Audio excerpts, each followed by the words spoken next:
En el río Jordán, Jesús pidió a San Juan Bautista que le bautizara. Con este gesto visible, con el agua como materia, quiso instituir el primer sacramento de la nueva alianza, el bautismo. Él no lo necesitaba, porque en él no hay pecado. Nosotros sí lo necesitamos, pues todos nacemos con el pecado original, heredado de nuestros primeros padres. Jesús mismo subrayó la necesidad de este sacramento cuando dijo a Nicodemo: quien no nazca del agua y del Espíritu Santo no podrá entrar en el reino de los cielos. ¿Significaba esto que sin el bautismo nadie podría salvarse? En efecto, es necesario el bautismo para la salvación de todos aquellos a quienes ha sido anunciado el Evangelio. Se exceptúan de esta regla los que reciben el bautismo de sangre, es decir, el martirio a causa de la fe, y quienes reciben el bautismo de deseo. Estos últimos son los que, no pudiendo bautizarse o no conociendo la Iglesia, buscan sinceramente a Dios y se esfuerzan por cumplir su voluntad. Leemos en el Evangelio que Jesús envió a sus apóstoles a bautizar. Id pues, les dijo, enseñad a todas las gentes bautizándolas en el nombre del Padre, y del Hijo, y del Espíritu Santo. ¿Por qué quiso que se bautizaran todos? Porque gracias al bautismo se nos aplican los méritos de su pasión y muerte. Con el bautismo se nos perdona el pecado original y, en el caso de los adultos, todos los pecados personales cometidos antes del bautismo. El bautismo además infunde la gracia santificante que hace del bautizado un hijo de Dios y lo incorpora a Cristo y a su Iglesia. Al mismo tiempo, el bautismo otorga las virtudes teologales, fe, esperanza y caridad, y los dones del Espíritu Santo. El bautizado queda marcado con el sello o carácter indeleble de Cristo. ¿Quién puede bautizarse? Toda persona que no haya sido bautizada, porque este sacramento se recibe solo una vez. Si es un niño, son sus padres quienes deben manifestar el deseo de bautizarlo. Si es un adulto, la decisión es suya, pero debe recibir una formación previa. En los comienzos del cristianismo, casi todos los bautizados eran adultos, y se instituyó para ellos el catecumenado, un periodo de iniciación para aprender las verdades de la fe. El ministro de este sacramento es la persona que bautiza. Ordinariamente es el sacerdote, o a veces el obispo o el diácono. Pero los laicos, hombres o mujeres, pueden también bautizar en caso de peligro de muerte. En tal caso, incluso un hereje o infiel podría bautizar si tiene la intención de hacer lo que hace la Iglesia. Lo esencial de la liturgia del sacramento comienza con la bendición del agua, la renuncia al pecado y la profesión de fe. Luego el sacerdote derrama el agua sobre la cabeza del que se bautiza. Se dice el nombre que se le impone, el nombre de pila, seguido de las palabras rituales. Yo te bautizo en el nombre del Padre, y del Hijo, y del Espíritu Santo.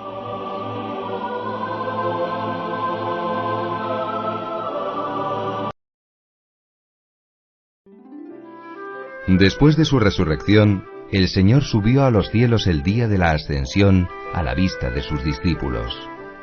Pero no quiso dejarlos solos, ni a ellos ni a su Iglesia. Ya antes les había prometido enviarles a la tercera persona de la Santísima Trinidad. Se lo dijo con estas palabras: cuando el Espíritu Santo descienda sobre vosotros, recibiréis fuerza para ser mis testigos en Jerusalén, en toda Judea, Samaria y hasta los confines del mundo. Jesús cumplió su promesa el día de Pentecostés. Los apóstoles estaban reunidos en el cenáculo y el Espíritu Santo descendió sobre ellos en forma de lenguas de fuego. Recibieron con su gracia una fuerza especial y fueron así confirmados y fortalecidos en la fe. Después de Pentecostés, los apóstoles comenzaron a bautizar y a administrar el sacramento de la confirmación. Los Hechos de los Apóstoles narran cómo Pedro y Juan fueron a Samaria al saber que allí se habían bautizado algunos, pero que aún no habían sido confirmados. Entonces Pedro y Juan les impusieron las manos y recibieron el Espíritu Santo. La imposición de manos es, pues, desde el tiempo de los apóstoles, el rito usado en la Iglesia para comunicar el don del Espíritu Santo a los bautizados. Para mejor expresar ese gran don del Espíritu, se añadió pronto una unción de aceite perfumado llamado crisma.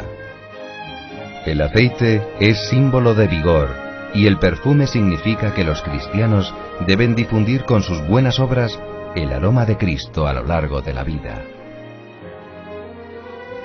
Este sacramento tiene varios efectos. Con él se recibe una especial efusión del Espíritu Santo que refuerza la gracia del bautismo. Imprime en el alma un carácter o sello indeleble. Comunica más profundamente la filiación divina y une al confirmado más firmemente a Cristo y a la Iglesia. La confirmación se llama así porque confirma y refuerza la gracia recibida en el bautismo. Otorga, en efecto, una fuerza especial para comportarse como verdadero testigo de Cristo en el mundo, especialmente cuando ser cristiano comporta contradicciones. Los últimos papas han animado a los jóvenes católicos a ser fieles a Cristo sin ceder a las tentaciones del hedonismo y de las costumbres que degradan al hombre. La gracia del Espíritu Santo ayuda a los confirmados a vivir mejor la vocación a la santidad recibida en el bautismo. Es una llamada a responder al amor de Dios con generosidad, incluso hasta dar la vida por la fe. Ser mártir, en efecto, significa ser testigo. También en nuestro tiempo vivir la fe puede requerir heroísmo, pero la mayoría de las veces los cristianos estamos llamados a dar testimonio de nuestra fe en la vida ordinaria, en la familia, en la escuela, en la amistad, el deporte o la ayuda a los necesitados. La confirmación es un sacramento de vivos.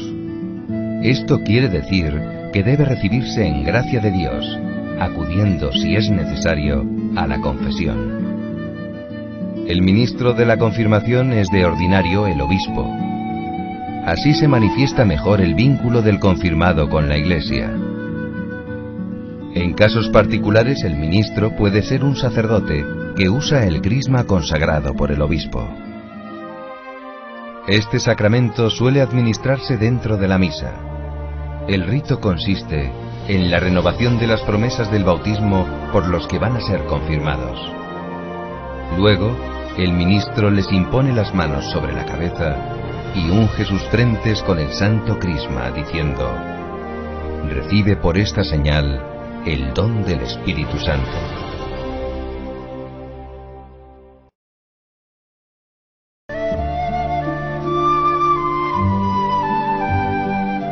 La leyenda de los caballeros de la mesa redonda fascinó a la Edad Media.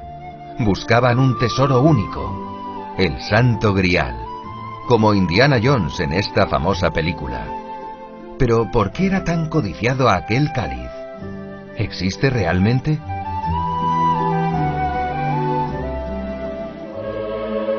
En esta capilla de la Catedral de Valencia se venera una copa de ágata que, según los expertos, es la misma usada por Jesucristo para instituir el sacramento de la Eucaristía. 2 papas han celebrado la misa con este santo cáliz.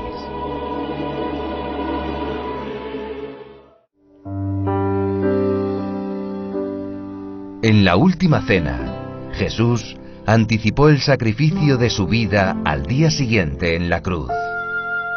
Allí ofreció su cuerpo y sangre por la redención de la humanidad. Pero quiso que su sacrificio salvador se reviviera cada día de modo incruento hasta el fin del mundo.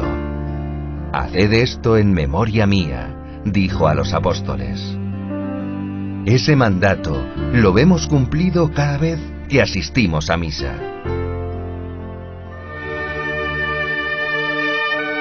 No hay en el mundo acontecimiento más importante.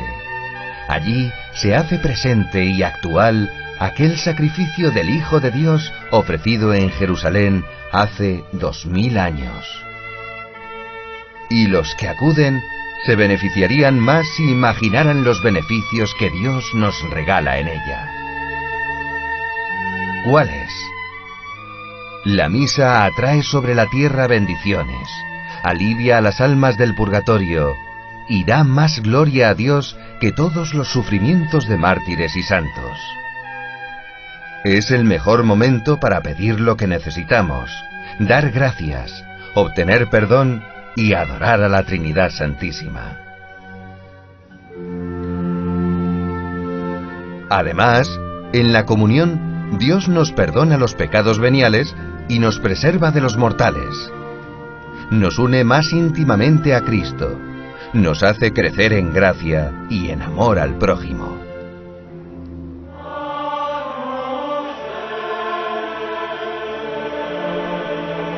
No podemos, pues, privarnos del inmenso bien de la Santa Misa.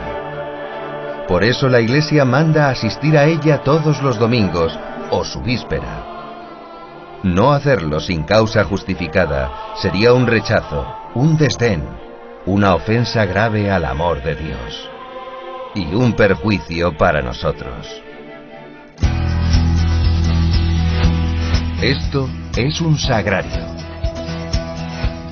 Tendrá más o menos valor artístico, pero en esas 4 paredes quiso encerrarse el Señor en su amor inconcebible.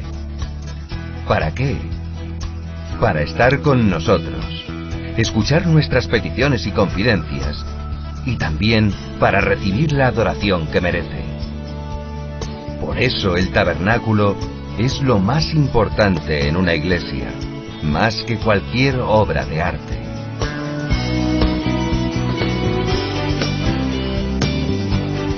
Y esto es una custodia.